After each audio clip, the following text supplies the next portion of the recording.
بسم الله الرحمن الرحيم. الحمد لله رب العالمين، وصلى الله وسلم وبارك على نبينا محمد وعلى آله وصحبه أجمعين. ما بعد، أيها الإخوة والأخوات، السلام عليكم ورحمة الله وبركاته. نبينا صلى الله عليه وآله وسلم وحلق ورنا يا حديث وصوصاري الإمام أحمد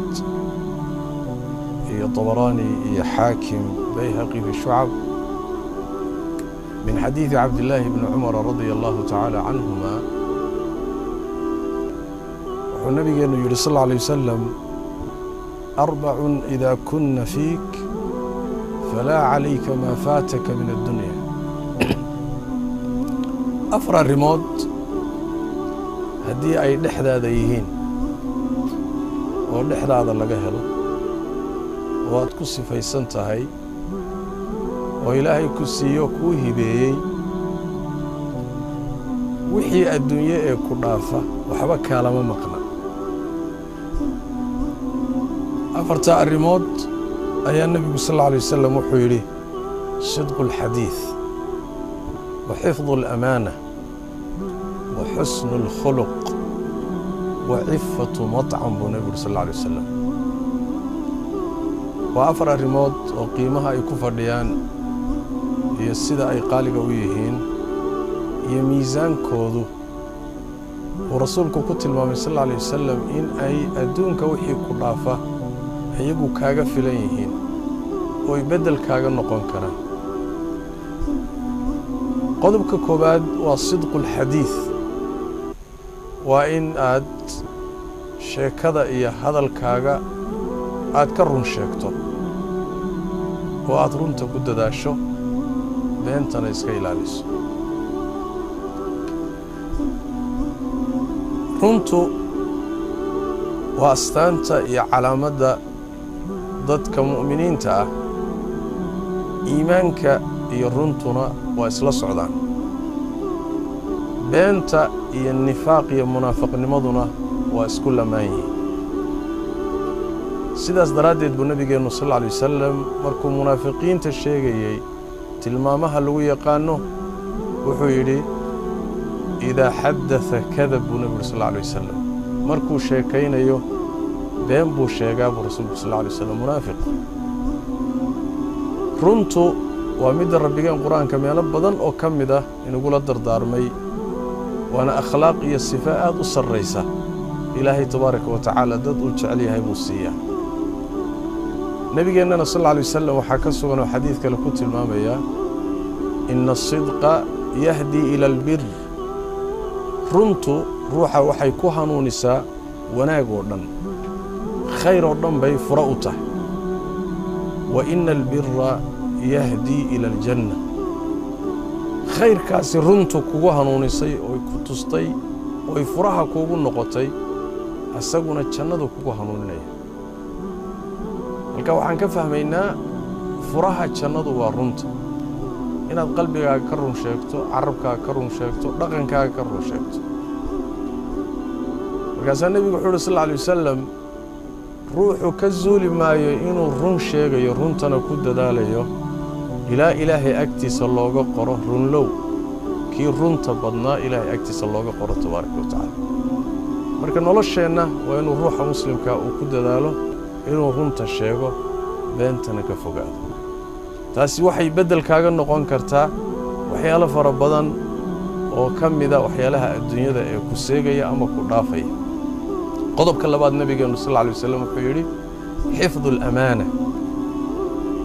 inaad ammaanada ilaalisood xifdido. ammaanadu waa 2 qaybood. mid ilaahay baa kugu ammaansaday, waa takaaliifta iyo mas-uuliyaadka ilaahay uu ku saaray, waa waajibaadka uu kuu diray eed qaadatay ood xilkeeda qaadday, waa waxyaalaha uu kaa reebay ood iyadana xilkeeda iyo mas-uuliyaddeeda qaadatay. taa waa xagga rabbi tabaaraka wa tacaala, waa ammaanada alle kugu ammaanaystay. waa midda rabbi qur-aanka kariimka ku tilmaamay: inna caradna alamaanata cala alsamaawaati waalardi waaljibaali faabayna an yaxmilnaha وأشفقنا منها وحملها الإنسان إنه كان ظلوما جهولا. أمانة عليسك أي leedahay waxaa ka cudur daartay qaadideeda samaawaadka iyo dhulalka iyo buuraha khuluuqaadka waaweyn oo culus ayaa ka cudur daartay wixii intaasi ka cudur daartayna xilka iyo mas'uuliyadaas waxa tunka u rito qaatay insaanka idi aadamka alla wuxuu yiri ظلوم waa mid gardaran oo jahuul hadana jahli badan wuxuusan ka bixi karin buqaat xilka iyo mas'uuliyadaasi marka waa rabbi tabaaraka wa taala qaybta labaad ee amaanadu wax weeyaan waa amaanada adiga khalqiga idin dhex maraysa waxay kugu amaanaysanayaan waxay ku dhiibanayaan sir bay kugu amaanaysteen xoolay kugu amaanaysteen wax kale kugu amaanaysteen khalqiga amaanadiisa inaad iyadana ilaaliso iyadana waa qodobka labaad waata nabigeenu tilmaamay salawaatu rabbi wa salaamu alayhi akhir zamaanka in ay lumi doonto oo baabi'i doonto amaanadu oo dadka laga waayi doono ilaa la yiraahdo reehebel waxa ku jira nin aamina yaani dadka badankood waxay noqonayaan khaa'iniin bay noqonayaan amaanaduna dad yar bay ku soo hari doontaa zamankan hadda aan joogno markaad fiirisana xaaladdu saasay u muuqataa marka inaad amaanada ilaaliso rabbi iyo khalqiga ayaduna waa qodobka labaad qodobka saddexaad nabigeenu wuxuu sallallahu alayhi wasallam husnul khuluq akhlaaqda wanaagsan dhaqanka wanaagsan dabeecadda wanaagsan muaamalada wanaagsan in aad ilaahay khalqigiisa kula dhaqanto waxay culimadu ku fasiraan wixii wanaag ah ilaahay ku siiyeyna inaad dadka ka qayb geliso xoolo ku siiyey cilmi buu ku siiyey wanaag buu ku siiyey xoog buu ku siiyey wixii wanaag ay agtaada yaala dadka wax ku tar ku anfac wixii dhibkaaga ana ka cisho wixii dhibkaaga ka reeb afkaaga adinkaaga wixii dhibaatay adiga xagga ka iman lahaydna dadka ka celi akhlaaqda wanaagsan taa iyada nabigeenu sallallahu alayhi wasallam miisaan buu u sameeyay wax weeye wuxuu rasuulku tilmaamay sallallahu alayhi wasallam in aad dadka ula dhaqanto sida aad adigu jeceshahay in lagu la dhaqmo من أحب أن يزحزح عن النار ويدخل الجنة فلتأته منيته وهو يؤمن بالله واليوم الآخر وليأتي إلى الناس ما يحب أن يؤتى إليه ضدك هؤلاء ماذا وحا وتشعلي إني ضدك يساق أولي ماذا وحا تشعيش إنه قولا رقم وناق والله قصية ضدك قولا رقم وحي آدن ربين ولبسان يسو هذا قولا ضدك هقولا رقمين ضدك أذيقو كالك السوقات سيدا سنبي صلى الله عليه وسلم ميزانك دقيقي قيمها بدن وقبحيه وأنا النبي قال له صلى الله عليه وسلم ميزانك حسنات كمان أنت قيامة وحا أقول علوسه فولي دونا وأخلاق ذا ونكس وحا أقول بدن ضدك تشنة جينا وقال لك عبسي أخلاق ذا ونكس مركين هذا أخلاق ذا دي رقم كاجا وناجسه وإلهي خلقي جيسي أدومدي ساعات سي ونكسن ولا رقمته أيضا وقضب كالصدحات قضب كأفراد النبي قال له صلى الله عليه وسلم عفة مطعم إن عنتظ هذا يا عبيتان كاغو أيهين كور دورسون وحلال قد إسكا إلالي سحاران إسكا إلالي إن هذا حاران عنتو ورا حاران كل بيستو وهذا حاران كيتستو وهذا حاران قولي كرسستو وهذا حاران المهاجة قوديسو إن هذا حاران عنتو أما آد عبتاي تا إيضا إن هذا إسكا إلالي سو وهذا حلاشة إيه حلال ميرشة كده داشو أيضا وقضبك أفراد النبي صلى الله عليه وسلم adduunka wixii ku seegay isaga kaaga filan waa shay aad u qiimo badan weey